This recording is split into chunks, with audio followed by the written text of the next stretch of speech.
Okay, here, Tommy. Hi, Shelby. Hi. Here you go. Here's Tommy. Here we go. Hi, Tommy. Hey, what's up, man? How are you? Sorry about the technical difficulties. No problem. Are you Lenny Kravitz's father?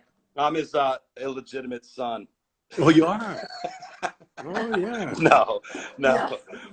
We're not related. Lenny and I are not related. But You're not related to Lenny Kravitz? No. It's a crazy story. The Kravitz isn't my real family name. So the real family name was Margolis, and then when the Jews were in Russia, they had to buy the name of a dead army soldier to get to the States, and they bought the name Kravitz. So I'm not really related to any other Kravitzes, but Lenny and I have had many a good laugh over it. So you're a dreamer then, are you? I'm a dreamer. I'm still dreaming. I bet. How are you doing? Good, real good, man. I'm having a ball here. Well, you're usually I see you. I live over on the polo fields, and I'll see you usually having a little lunch up there at Pan Quadant and hanging out at the Country Mart. And now all your favorite haunts are closed. What are you doing for fun? Oh, I got the most gorgeous woman in the world cooking for me every night, and all I have to do is the dishes after. And if I don't do the dishes, then she puts on a cute little outfit and she spanks me. That must be the highlight of the day. I'm having a good time, man. So you've seen almost everything in your life. Did you ever think you'd see a pandemic? Not well. You know, as a matter of fact, you know, when I grew up, my mother had TB, and that was a pandemic back then. In fact, I don't remember hugging my mother until I was about 6 years old. Wow. Because she was quarantined. Because back in the day when you had TB, they had a hospital way out in the boonies. You know, they had everybody quarantined. And when we would visit her, we would come just to the bottom of the hospital. She was on the second floor, and we just waved. But yeah, I've been through it. I've been through the pandemic. Wow. So you're something you were familiar with, but probably not for a long time. Did you ever see something like that coming nowadays, or did you think it was just a matter of time? Well, you know what I'm really enjoying in a real perverse manner is the way Trump has been falling apart trying to handle all this stuff. Yeah, but the crazy thing is his ratings are going up. His approval ratings are going up. I hope so. I hope so. We keep him calm until election time, and then we'll see where he is. He's not running against Hillary this time. Well, you know how it is when you put something on TV. People immediately identify it and love it. They love a bad guy as much as they love a good guy. Yeah, up to a point. But there's certain things like, you know, thousands of people dying because he never acted soon enough. You know, little details like that. You know, right? Like trying to say that it was a common cold when now look at it. We got millions of people sick with the common cold. You know, so no, we got to change. We got to get a real captain on this ship.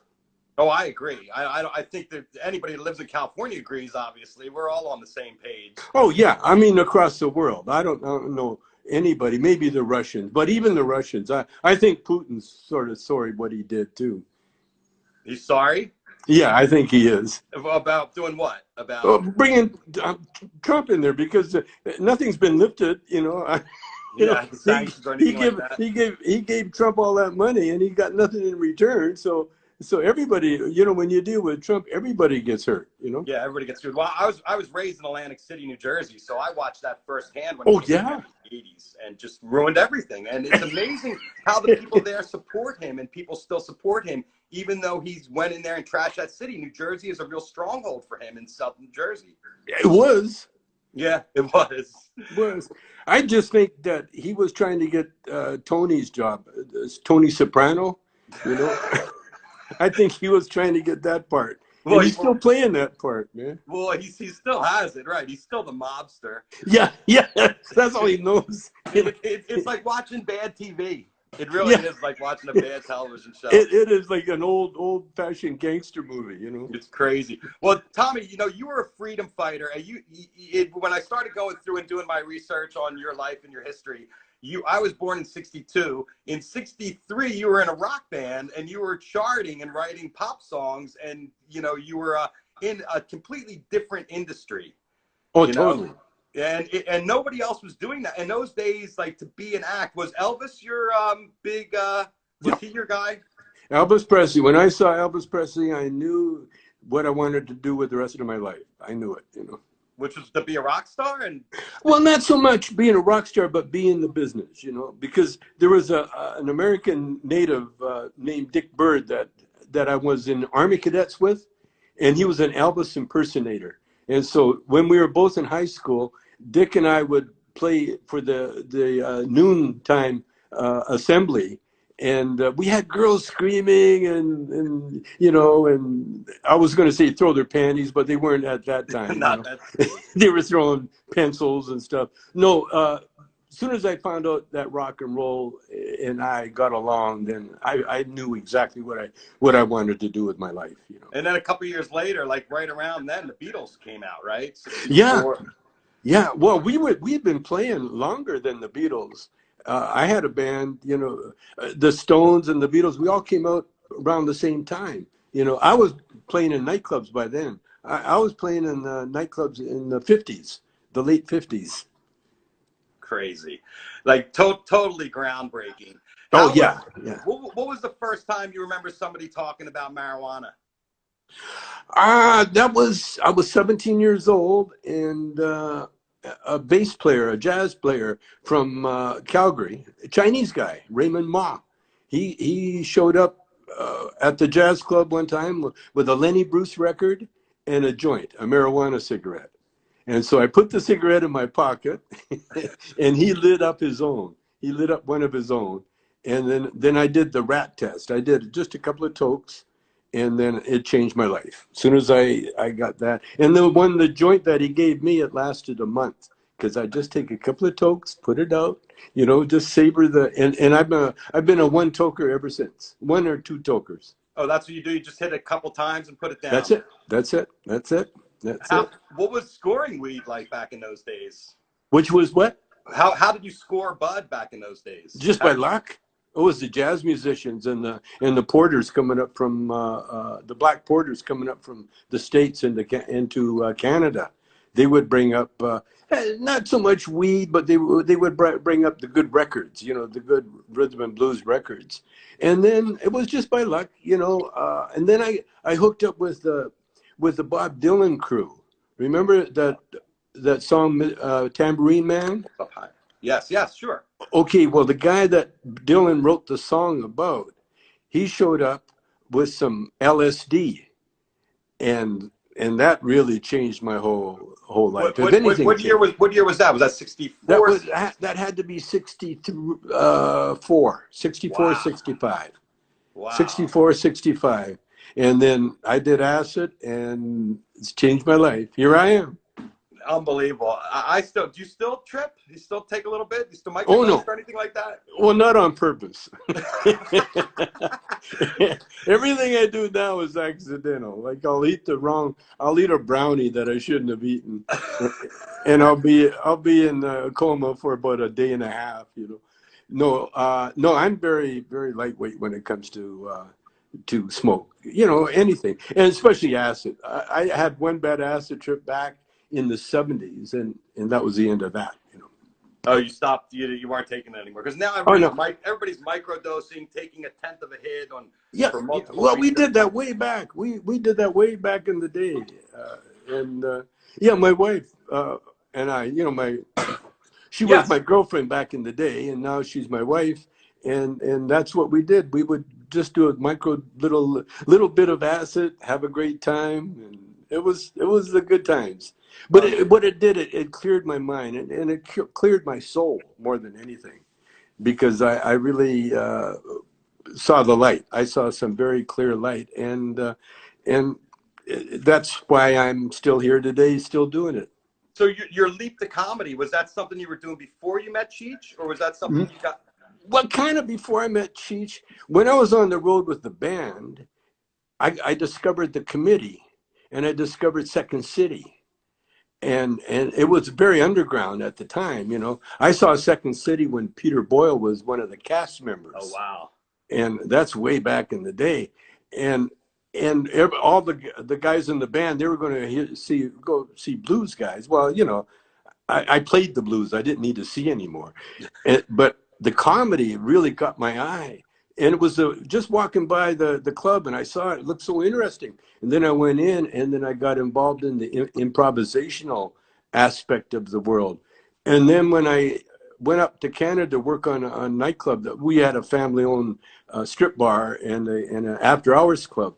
And when I got fired from the rhythm and blues band, the Motown band, I went up to work on the clubs, and then I changed the strip club into an improvisational comedy club, and using the girls, and it was great. And that's where I met Cheech. Classic. And your act, how did you decide to, because cannabis was kind of taboo. I remember being a kid in the early 70s, we'd get a hold of that record, and we couldn't believe that people would put that on a recording, what you were saying. Oh, I know. Well, when we were in the strip club, we did a lot of T&A jokes, you know, a lot of sex jokes. Right. But then we came to LA, just Cheech and I, and the first thing we found out is that the T&A jokes weren't working. The only ones that worked were the pot jokes. And so then we went all out. And then one day we had a gig where we had to do 2 shows, and it was a dance club. And so they weren't really fans, and they weren't comedy people. They were dancers. And so we did the first show, our stock show, and didn't go very well. And so then Cheech and I were talking, and we come up with the Chicano Lowrider. And the minute we did that on stage, I knew right then that we were going to go right to the top and beyond. It was so amazing to get your album, Big Bamboo, when I was a kid and listen to it. It was like, so we used to do your act. We would memorize it. We'd go to the schoolyard. We'd all be saying it to each other and making each other laugh. And it was just like such a gift, because nobody would talk about that in those days. In the early 70s, mid 70s, it was really taboo, like stay away, because I was a young teen, stay away. I know. Fortunately, I didn't listen. Well, you know, a lot of kids. Well, you know what we found out accidentally? It's called stolen lessons. If you forbid somebody something, the first thing they want to do, they'll be so curious they got to try it. And so what we did comedy that you weren't supposed to listen to, and so right away, you know, especially if it's funny. You know, like dirty jokes, they're the most popular jokes around, you know. Of course. And the minute we did that, and I got a lot of jokes from my kids. My daughter, we got this one called Jabornik, you know, about 2 immigrants walking, you know, and they find some dog poop and. Oh yes. Remember that one? Well, my daughter told me the joke. And so that day I went down, Cheech and I told Cheech the joke, and we acted it out. And so we had a lot of influence from kids going to school, you know, high school kids and that. And so our humor was directed right at the right crowd, you know, because once you get the older brother and that involved, then the younger brothers and the cousins and everything else, they want to be involved. Oh, of course. And we accidentally hit upon this stolen lessons. That's incredible. It's incredible. It was so taboo. And George Carlin's album, Class Clown, kind of came out around the same time as Big Bamboo, and we would just switch back and forth between you guys. Oh yeah. He was so great. I mean, you spent a lot of time with all those comedians. Yeah, I loved George. I was on a show. He had a TV show. I did one performance with George, and you know, he was a musician. Did you know that? Yeah. Oh no, I didn't know that. What did he play? Oh, he was a piano player. He's a good piano player, beyond good. He was talented. So that's where he got all the. You know, he was a rapper before there were rappers. You know, he did a bit where he just did the rhyme it went on for a good 5 minutes. Yeah, no, Carlin, all those guys, and Richard Pryor, we had the greatest honor from Richard. After we did Up and Smoke the movie, we got in a contract dispute with the studios, and so we couldn't do any more movies. And so Cheech and I went back on the road, and so to get our act going again, we went to the Comedy Store in L.A. And we did a week there. It was sold out, of course. And the first night we're getting off stage, and there's Richard Pryor at the bottom of the stage helping us off the stage, like paying homage to Cheech and Chong. It was the biggest thrill of our life. Yeah. And also Robin Williams, too. When we were shooting next movie, I saw this guy in the back. I was the director. And so I saw this one guy kind of sneaking around the back, and some props and everything else. And so I got curious, because he wasn't part of the movie. And I looked back, it was Robin Williams. He was spying on our movie. he was a legend. All the legends. Steve Martin. True. I never laughed so hard. When I saw Steve Martin the first time live, I became the biggest fan. All these guys, man, they were so good. Dan Aykroyd helped me direct a bit in next movie. Him and Belushi were shooting the Blues Brothers at the time. And so they took a break from their shoot, come over to visit Cheech and Chong. And I was in the middle of shooting a bit, and Dan stepped in and helped me direct. It was quite a thrill. Wow. I mean, you've worked with absolutely everybody. In 2005, you and Cheech got back together in Aspen at the yeah. I photographed you there, and that was the first time you went back together on stage, I think. Correct? It was. Did you see the show? Yeah, I saw the show. Of course, I photographed it. And, I loved it. You know what's so funny about that show is that Cheech and I weren't really close as friends. And it was one of these things that came out of the blue.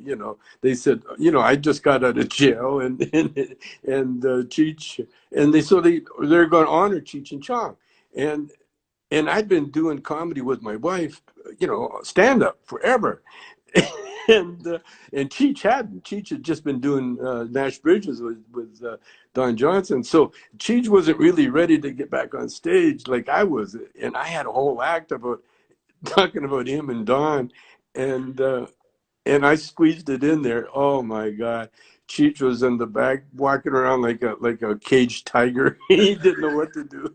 He couldn't get out of it. But yeah, that was a great move. And Jim Carrey was honored. Remember that time? Yes. Yeah, and Jim called me up in the middle of the night. He said, "Come on over." And so we went over, and then Catherine Herrera, is that her name? Catherine O'Hare. Yeah, and Jim, and who else was there? Another comedian. Yeah, we had a little summit. It was great. It was great. Yeah, those Aspen shows were something else, and they went out of their way to put together reunions. They did Monty Python too, and who hadn't been together for years. And they brought you guys together, and I couldn't remember. I was so happy. Like remember when I looked through the pictures and I saw them. I'm going to send you the pictures I have. When I looked at the pictures and saw them, I was like, I remembered saying, "Oh my God, they're bringing Cheech and Chong back together." That was legendary because I knew you guys weren't working together. And then 3 years later, you took the act back out on the road for a couple of years. Yeah. Well, that was a one and done thing, the Aspen, and then Cheech went his way, I went my way, and then we were trying to get together again. We had a meeting and it didn't go so well. We had a little tiff, little fight, but I hadn't seen him for so long, and so I texted him an email, and my son he intercepted the email, and he instead of saying nice seeing you again, he said, "Hey, let's get back together. Let's let's go back together and let's do the show again," and my son Paris, he put that email in there, and then he told me about it after Cheech got it, because Cheech agreed, and so I had no choice, but I wanted to get back together anyway. I never really wanted to break up, but that was Cheech's choice, and getting back together again, that was more my son's choice than anything. But it's all worked out good. Yeah, well, you have new perspective too, and it's hard to have partners. It ends up being like a marriage, like a dysfunctional marriage, I think, after decades and decades and decades. Oh yeah. Well, yeah, the egos get involved, you know. I mean, I was the director of all the movies, and so you know, I got this sort of like Trumpian kind of attitude toward the world, you know, like my way or the highway, you know. Right. And she you know, she's very proud, and she, you know, to be honest, he created as much as I did, you know, in the act. There was no, it wasn't lopsided by any means, you know. Right. And no, and now it's beautiful. You know, we're together and we have fun, and you know, we're both getting old. And, you know, when we started out, we were young guys playing old guys, Yeah. and now we're old guys playing young guys. Well, now they have all that computer generated stuff. They can make you look like you're 25. No, it's not about looks. You know, it's not. You are who you are. You know. I mean, those days are gone. I mean, we Yes. love it. We can talk about them, but you know, like people say to me, you know, the weeds is so much stronger now than it was back then. I says, not really. Weed's weed. You know, it's not going to get stronger just because it's cleaner. You know. Yeah, No. but how about all the dabbing? Have you tried the dabbing or Back in the day, we called it hash. knife hits, right? The old Yeah, knife hit. yeah, hot, Hot the knife. knife, yeah, the old hash thing. There's no.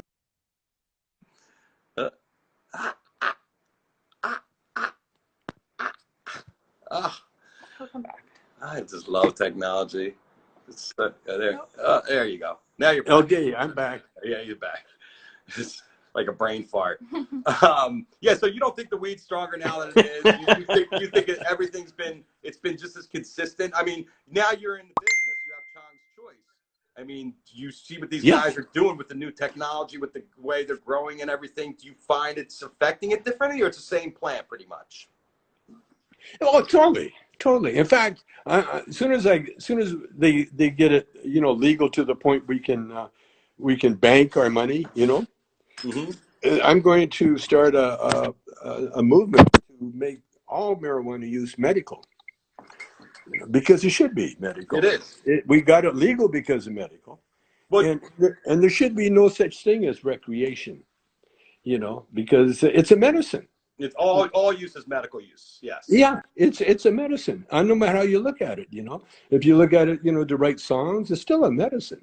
It's still a herb. It's still prescribed by witch doctors and real doctors for all sorts of ailments, you know, including including this virus that's going around. You know, there was some talk about, oh, don't smoke weed because it, you know, affects your lungs and that. But I'll tell you, I got cancer when I was in prison because I couldn't smoke weed. I was off weed for 3 years. Wow. And during that 3 years, I got prostate cancer.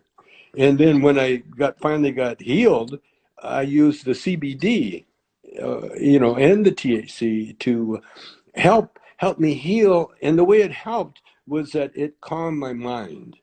You see, the mind controls everything. The mind controls the immune system. And you can't have your functioning if you're a fight or flight, you know, if you're upset or agitated in any way, because then it distracts, you know, takes away, you know, things, you know, that your body needs. Like when animals get sick, especially dogs, they'll crawl off in a corner somewhere and they'll just hibernate. They won't eat, they won't drink, they won't do anything.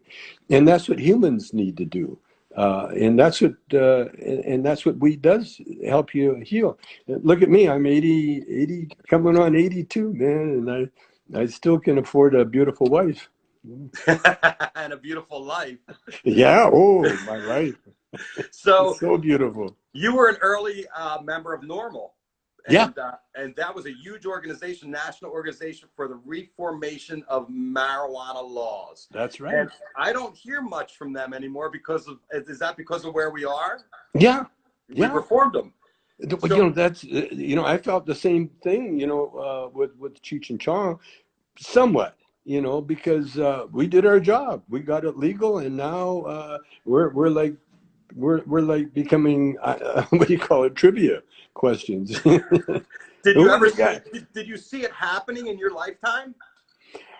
Yeah, in a way, yeah. I mean, I once said, you know, when the anti-drug marijuana hysteria was at its highest, I remember saying one time, we were on some talk show or something, Cheech was there, and they're give me crap about kids and marijuana use and all that. And I said to them, what if we're right? What if they find out that marijuana is a medicine and that we were right all along? And they looked at me like, yeah, forget that. And look at where we are now. So in a way, I saw it coming because I've been a health nut all my life. I started bodybuilding when I was 16 years old. Just not Wow. steady, but I had a choice. What would happen? I was real skinny in the butt. I never had any legs. And so the coach of hockey told me to strengthen my legs. And so I started doing weights. And then I stayed with the weight. I loved the weightlifting crowd. And they were the ones that kept me from drinking and smoking and eating bad. And so I've been a health nut all my life. And then when I met Arnold Schwarzenegger, one of the healthiest men on the planet at the time, the only thing he would do, he wouldn't touch alcohol, wouldn't touch sugar, wouldn't touch anything. The only thing he would do was smoke a joint. And so I knew then. And then the other healthy guy, weightlifters, Dave Draper, Zabel Kazuski, all these, Mr. America's bodybuilders. Yeah, the healthiest men on the planet. They were the ones that convinced me that marijuana, I was on the right track. You were on the right. And we're talking, well, you're 16 is 1954, 55, right? When I started? When you were 16, we're talking about, it's like 1954 is what we're talking about, right? The year-wise? 17. I was 17. And that would be around 57, 58. 57, okay. Yeah. Crazy. How was your experience on The Masked Singer? Oh, I love the notoriety part, but the performing part was horrible. Oh, God. Being in a mask is not fun. It wasn't fun. No, it's claustrophobic. You got to sing, you got to dance, you can't see anything. Oh, and people you couldn't talk to anybody. Right. I mean, me not talking is very tough to take. Oh, because you can't let anybody know who you are. They couldn't know who I was. Right. Oh man, it was horrible. And when they kicked me off, it was the greatest thing that could have happened. But I love this show. It's such a great show. Well, now you're like a legend. I mean, trying to get you on 420 week on any show is like booking Santa Claus on Santa Claus week. I know. So what else are you doing to celebrate the 420? Because this has got to be almost like your high holy days right now. Well, we're locked down, so we're not. I'm on the phone a lot. I'm doing a lot of in the virtual space. I would say I think you have some plans coming up for. I'm doing these, and we got a app. The Cheech and Chong Bud Farm. It's an app that you can get on your phone or your Android, and it'll be out 420. And so we're going to be plugging that. I would plug it on this show, but I in respect to you, I don't want to do that. No, we want to hear. My people want to hear what you have to offer. I just did it. Oh, I like it. I like it. You're sneaky. That's a true pro. Trying to throw in the plug without actually throwing in the plug. What's your favorite? What's your favorite strain? Do you change during the day, or do you smoke? My favorite strain is called marijuana. That's my favorite strain. You don't see any differences between the indicas and the sativas, or what time of day you smoke? I kind of do. I kind of know. I know the theories behind it, and I kind of know. Like one will mess you up, one will make you put you down, another one will get you up. I'm at the age where it doesn't matter. It doesn't matter. Huh? It doesn't matter whether I'm up or down. No, I just love the fact. I love the spiritual aspect of it. I'm serious. This is the part that's always motivated me, because I've got my best ideas. I've got my best for songs. Like I wrote the lyrics to a song about this pandemic. you know, and when I hook up with the right musician, you'll hear it. But it was all because I lit up, and then I'm sitting there in my office, and next thing you know, the song came in my head. And so what happens when you're connected like that? You get these great inspirations that come, and they come from the spirit, from the weed itself. Yes. You know, it's that connector, that receptor that we have. And so, you know, one little token, next thing you know, I've written a song. Well, the song "Does Your Mama Know About Me?" That was the same thing, except I had it was a joint laced with a little cocaine. A little bit up for your inspiration. Oh, I couldn't wait to write that song. And it was a poem. And then a musician come along and took the poem and made it into a song. And that's what I do. I write poetry, you know, and then I need a really good musician to come and help me. I was trying to get David Foster, but Foz. You know, we gave him his first job, you know, David Foster. Really? Yeah. Yeah, he was working as a piano player for the Rocky Horror play that was going on at the Roxy. And because David's from Canada, we're friends from back in the day when he was with Skylar. And so we had a bit, Cheech and I were doing this musical bit called The Bloaters, Blow It On. And we needed a producer. And so David was there, so we asked Lou Adler if we could get David, and Lou got David for us. It was his first producing job. Wow, that's amazing. Yep. You've worked with anybody. Who is the most surprising person that ended up getting stoned with you? That you didn't think there was any way this person smoked weed? Remember Leave It to Beaver? Yeah. Remember Wally? Sure. Wally, Tony Dow. I was at a party in Malibu at this hippie's house, and I'm sharing a joint with George Harrison of the Beatles. And then George handed it to Tony Dow, and I looked at it, I said, Wally? Gee, Wally, are you getting high? And apparently he's a good sculptor. He's an artist.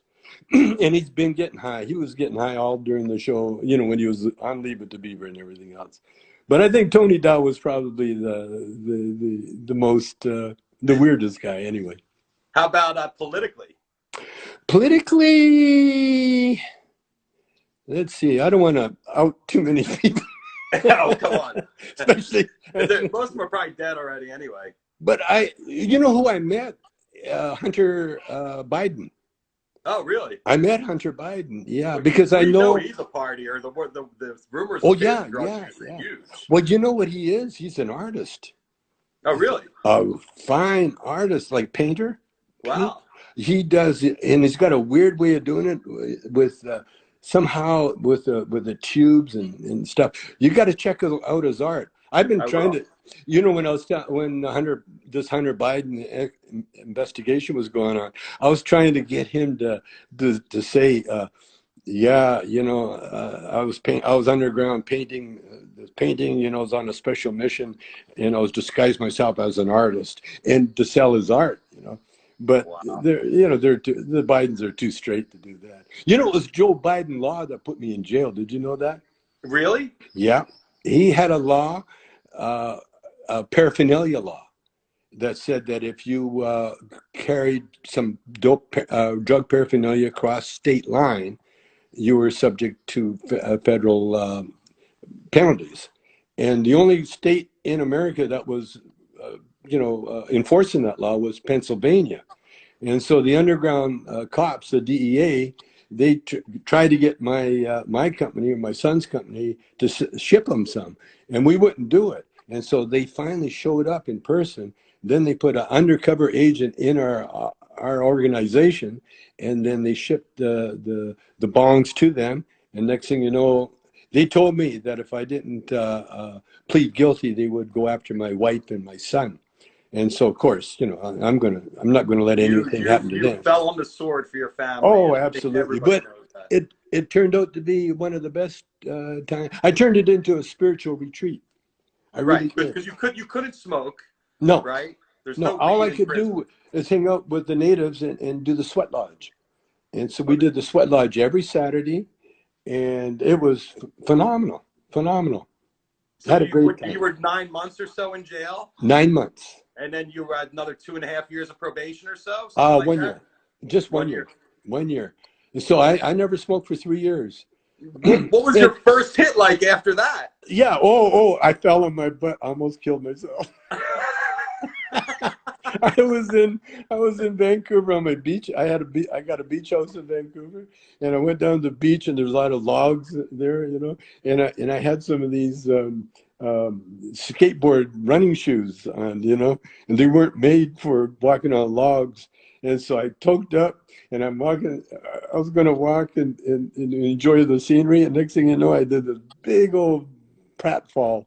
Luckily, I didn't land on anything, hurt anything, but it was like, bam! It was like, welcome back to the real world, dude. And did it take you? It took you a while to get back into it, I'm sure, but yeah, it's like riding a bike. No, it didn't take me any time to get back. The thing is, when you got it's body memory, muscle memory, Right. And when you smoked as much as I have, just the word can get you high, just like Cheech and Chong. Like if you say Cheech and Chong or you hear our records, you automatically get a high. Oh, unbelievable. Do you vape, edibles, doob? What is your I do edibles.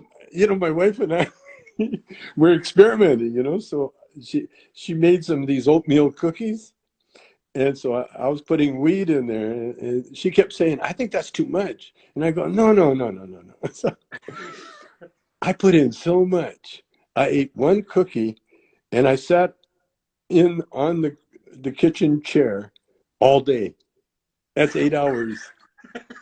I couldn't get out of the chair. I was trying to watch TV, but I was listening to it. I could not walk around to see the TV. And she got mad. She's like a typical wife, when you get, oh, you're stoned. We go to eat with someone. She goes, oh, please don't get stoned. I said, why? She goes, you're not there. You're not there. You slip off. I just like in a trance, like a retarded guy. I'm sitting there. Well, edibles are so strong because you get 100% of the effect. Yes. And it's a time release. And so you never think you've done enough, and then you realize too late that you've done too much. That's why I still toke up. I do my one toke, I'm fine. That's all I need. So you roll a joint, and then you just light it up, and I got little homemade bongs that I do, and I use these here. These are called nada pipes, and they're necklaces, really. Right. And actually, there are necklaces. You can smoke out of them. And every once in a while, I'll impress a TV host or something, take it off and show her how to start do it. Smoking. Yeah. They're actually chick magnets, because they always got some beautiful lady who says, oh, what's that? And they'll get up and touch my little thing. Yeah, well, how many products have you been asked to represent over the years? Oh, unbelievable amount. In fact, I do. Oh, what's really good? I'll give you a hint, man. I was losing my hair, Please. And I started using CBD shampoo, hemp. It's called hemp product. It's a hemp product, HEMP, real hemp shampoo. And then I was at a dermatologist looking at some other problems, and she gave me a whole body examination, and she goes, interesting, you're growing new hair follicles. And I said, what? And she said, yeah. She says, were you in some kind of traumatic accident or something? I said, no. And she said, well, something's going on because you're growing new hair follicles. And so I'm letting my hair grow out, and it is getting thicker.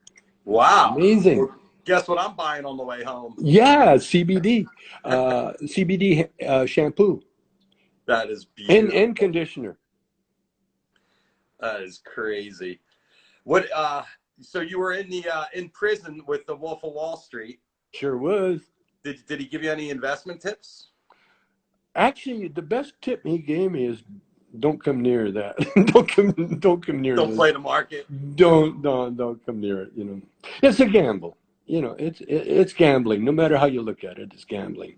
And yeah, you know, I mean, you can call it anything you want to call it, but it's a gambling, and you can get a gambling addiction.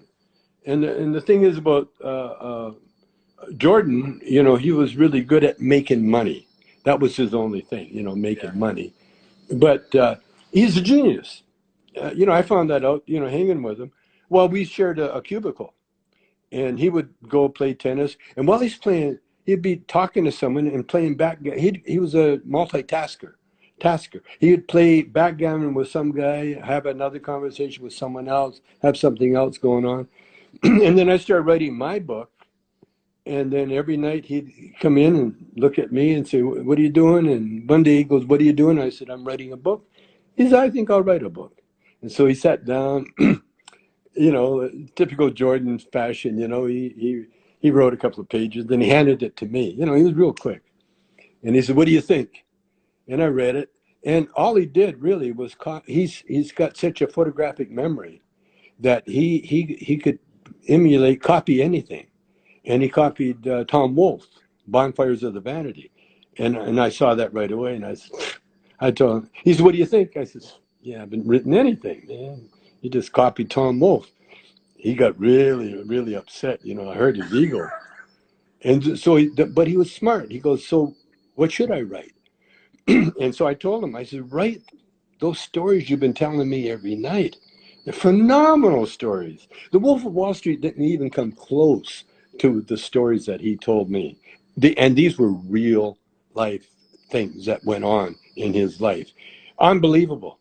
You know, everything in Wolf of Wall Street was half of what really went down. Wow. And so once I got him going on the right direction, you know, it's like I helped him, you know, get his balance, and I pushed him in the right direction. And then we hardly saw him. He just wrote. He was just kept writing, and to the point where we had a club where we had, you know, the hierarchy of the prison, like the good fellows, you know, they got their own private dining area. We had our own private dining area. I was with a golf caddy named Eric Larson, and he had golf caddied for a lot of guys. Mark Kalkovecki came and seen him one time.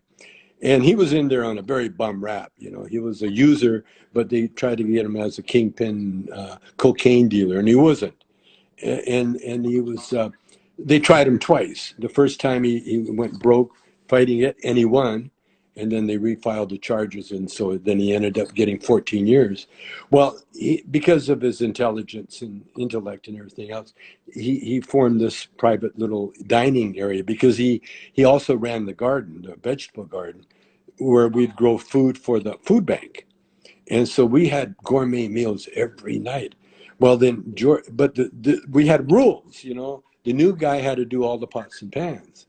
And so we invited Jordan into it because, you know, he's a celebrity. And so Jordan brought the old gangster trip with him, you know. And so instead of doing the pots and pans, he hired another inmate to do his work for him. And so Eric and the boys kicked him out. They said, "No, that ain't working." And so they booted him out. But it was,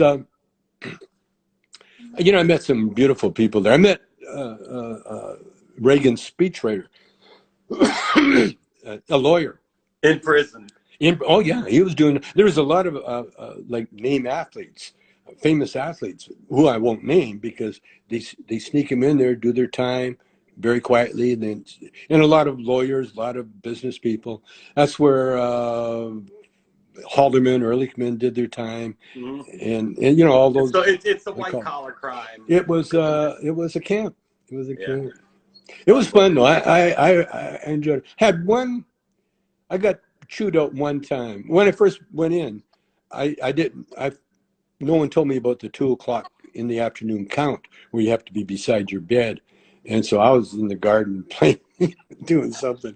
And the next thing I know, I see the CEO, you know, came over and, "What are you doing out here?" And I said, "Gardening." He said, "You're supposed to be in your, you know, beside your bunk." And so he said, "You can't come out here anymore."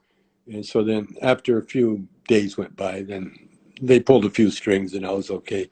But it was a very good experience. I really enjoyed Well, it. the prison you went to sounds like a country club more than Oh, totally. like a maximum lockdown. There was a chalk line around the thing. You could walk, if you wanted to walk away, you could walk away. A lot of people did. Right. But then you have to deal with the consequences. Well, your life has been an inspiration. Studying up on you last night, my son and I sat down. We watched Up in Smoke for the 10th, 15th, 100th time, and it still holds up. The comedy's amazing. You're casting Up in Smoke, Harvey Keitel, Stacy Keach, Tom Skerritt. I mean, all these guys went on to be huge actors. Yeah. I mean, but at the time, I guess they were all starting out. Yeah. A lot of them. Stacy Keach, he was major. He was a major star. Well, see, we got Stacy because we wanted Robert Altman to direct, but Altman had another movie to do, and so we ended up directing it ourselves, And but we had Altman's people, and Lou Adler, became the director, and he brought Altman's people in, and yeah, it was. It's one of those ordained pieces, it was meant to be, and it was meant to be what it is, and because we taught a lot of people a culture, not to be afraid of, but to embrace it, embrace the Chicanos, embrace brown people, and laugh at them. Embracing the marijuana was the big one, because everybody was like, no. Oops. Everybody was like, no. Yeah. We changed everything. A legendary, and an honor to have you on my 420 week celebration. I know we had some technical difficulties, but I'm glad we finally got it together, and I got to say my piece and talk to you. And I'll see you in Brentwood in the neighborhood. I have a little thing I want to drop by your house for you. A little product that my friends are giving out called Solo Pipe. Oh, I'm going to show it to you right now because it's really cool. It's for one-arm stoners. You just that's me. And you got the bowl right beside it. Yes, and then it also closes so you can stash it. You carry your little private stash. Oh, I love that. It's really good. I'm going to drop one by your house. Oh, perfect. Text me your address, and we love you, Tommy. I mean, all of my friends were so excited after I talked to you yesterday. I felt like I was walking on air. And it was just amazing. And they were all like, oh, my God, how did that happen? And I'm just like, that's what happens when you live in L.A. and live in the neighborhood we live in and work with beautiful people like Pam Price over at the Hollywood Beauty Awards. And Steve Bloom sends his regards. I talked to him 2 days ago. Yeah. He's amazing. So many people are saying hi to you. We're not going to be able to get into it because we have a time here, a time limit. But I want to thank you for coming on. And I'd love to do it again sometime when we can figure it out on the other system. Anytime. Thank you, Tommy. Have a great 420. I love the Shelby, and thanks for coming on. I will. Thank you. Take care now. Okay. See you, Tommy. See you. Right. Don't stop. Don't stop. Oh, gotcha. Okay, here we go. We're saying goodbye to Tommy. I'm still here on Instagram. I'm here on Facebook. That was an amazing interview, guys. To be able to talk to Tommy and be able to just, say whatever it was. And I really spent a lot of time on the Wikipedia trying to figure out the questions. I didn't want to ask him things that a million people have asked him in the past. I wanted it to be kind of original because he has done a zillion different interviews. So it was great to be able to try to think up things that he would say and things that interested me, myself, and my perspective. So thanks for tuning in. At Solo Pipe Venice, I just had a couple texts. Kiki put it up there. Solopipe.com also. It's hard to read there, but Solo Pipes are great. We have a contest on my Jeff Kravitz Instagram for a brand new bong that looks like this one right here from Brian Raskin at Heady Old School Glass. And you can enter that contest. Were you able to save it? Good. So we're able to have a little contest with Brian. We're going to give away there's the Solo Pipe pinned. We're going to give away the bong on 420. So you have time to enter. There's a lot of entries. So Brian's also offering a 20% discount code if you go on there and you tell him, or 15% discount code. Sorry, 15% discount code for listeners of the show. Just say you heard about it here on the show. Jeff Kravitz told you about it. You get your tube. There's CBDs with my buddy, also Organics, Chewy Smith. I think I've done all my plugs. Happy 420. I'm going to stick around on my Facebook Live feed and talk for a little bit to the people because I feel bad about all of my friends that weren't able to see the interview. But Olivia was holding the screen up so everybody could see. So all you guys out there, thank you so much for tuning in on Instagram Live. This was my first major Instagram Live talk. So I appreciate you all being here, and have a great day. Thank you. Lulu, before you shut this off, will you try to save